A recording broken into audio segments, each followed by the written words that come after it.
The why was born out of pain. It was never an academic or commercial exercise. It was born out of a time in my life many years ago, 10 years ago, where I had lost my passion for what I was doing. I owned my own small business. I was living the American dream. Superficially, my life was fantastic. And yet, I didn't want to wake up and do it again. And I was embarrassed by that. You know, who am I to complain about my life? My life seemed perfect, and yet I hated it. And so I kept it to myself. Every ounce of my being, all the energy that I had was invested in pretending that I was happier, more successful, and more in control than I felt. And it was debilitating, quite frankly. Strange things start to happen when you put yourself in that cycle and the stress starts to build. You start to become paranoid. So for example, I was convinced that my employees hated me. I didn't go out much, and it was really a bad time. And it wasn't until a friend of mine came to me concerned that I wasn't acting myself and basically offered me nothing more than moral support. Whatever you need, I got your back, I'm worried about you. And it was that simple act that gave me the courage to face my own problem. And it was that simple act that gave me the courage to seek out a solution, to go back to the way I used to feel, to be passionate about something again.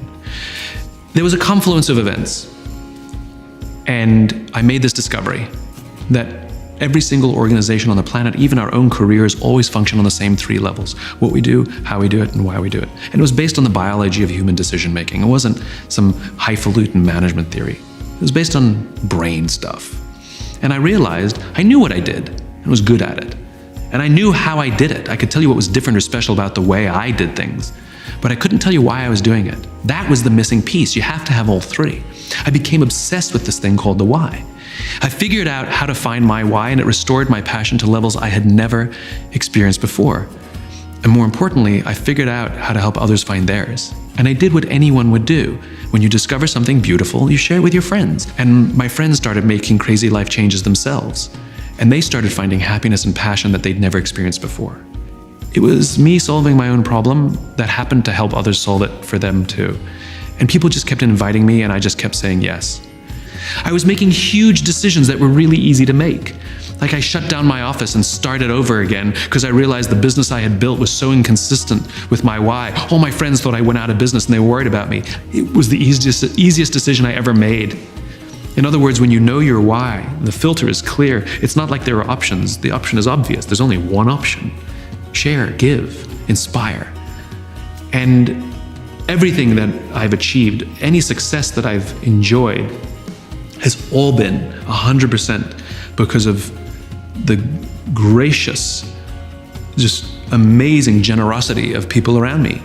My friends, my colleagues, people who just believe what I believe. They're the ones who either introduced me to others, or took a risk, or said, let me try that, or bought a book, or watched a TED Talk, or more importantly, sent it to somebody else because they thought they would be inspired by it. For all of the things that I've done over the past decade, I still feel like I'm at the beginning. I've been saying it for 10 years. When everybody says to me, you know, congratulations on X, Y, or Z, my answer is always the same: tip of the iceberg. And I think that's what keeps me inspired, which is, for me, it's a journey. I'm on the right path. I'm walking past the right mile markers. In other words, I know I'm making progress to the vision that I have to build this world in which the vast majority of people wake up every single morning inspired to go to work, feel safe when they're there, returning home at the end of the day fulfilled by the work that they do. When I started the race, I ran by myself.